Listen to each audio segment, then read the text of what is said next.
ఓం నమో వెంకటేశాయ. నేను మీ శ్రీనివాస్. భక్తి మార్గానికి స్వాగతం.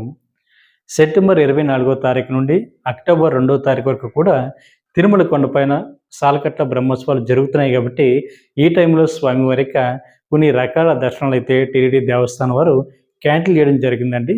ఎవరైతే తిరుమల వెళ్తున్నారో మీరందరూ కూడా తప్పనిసరిగా ఈ విషయం తెలుసుకుని తిరుమల వెళ్ళి శ్రీవారిని మీరు దర్శించుకునేటువంటి ప్రయత్నం అండి.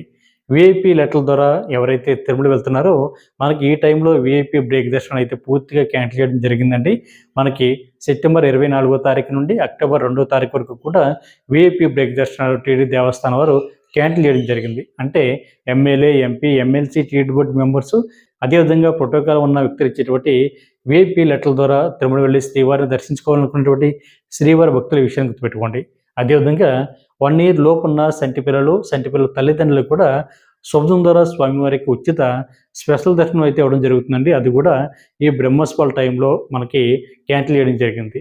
అదేవిధంగా సీనియర్ సిటిజన్లు, మెడికల్ కేసెస్ ఉన్నవారికి, అదేవిధంగా దివ్యాంగులు కూడా మీ యొక్క కోటాలో స్వామివారికి దర్శనం కూడా పూర్తిగా క్యాన్సిల్ చేయడం జరిగిందండి ఈ బ్రహ్మోత్సవాలు కాబట్టి ప్రతి శ్రీవారి భక్తులు కూడా ఈ విషయాన్ని గుర్తుపెట్టుకోండి. దాంతోపాటు కొన్ని రకాల స్వామివారికి ఆతిథ్య సేవలు కూడా టీటీడీ దేవస్థానం వారు సెప్టెంబర్ 24వ తారీఖు నుండి అక్టోబర్ 2వ తారీఖు వరకు కూడా సాలకట్ల బ్రహ్మోత్సవాల సందర్భంగా క్యాన్సిల్ చేయడం జరిగింది. కాబట్టి ప్రతి శ్రీవారి భక్తులు కూడా ఈ విషయాన్ని గుర్తుపెట్టుకుని శ్రీవారికి సేవలో తరించండి.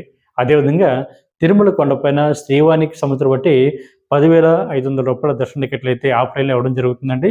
అదేవిధంగా ఆన్లైన్లో ఎవరైతే శ్రీవారికి సంవత్సరం బట్టి టికెట్ బుక్ చేసుకున్నారో మీకు యథావిధిగా స్వామివారికి దర్శనం అయితే మీకు ఉంటుంది. కాబట్టి ప్రతి శ్రీవారి భక్తులు కూడా ఈ విషయాలన్నీ తెలుసుకుని శ్రీవారికి సేవలు తరించండి. ఈ వీడియో కనుక మీకు నచ్చినట్లయితే లైక్ చేయండి, షేర్ చేయండి. మీ యొక్క అభిప్రాయాన్ని తప్పనిసరిగా కామెంట్ చేయండి. ప్రతి ఒక్కరు కూడా మన భక్తి మార్గం ఛానల్ని సబ్స్క్రైబ్ చేసుకోండి. ఓం నమో వెంకటేశాయ.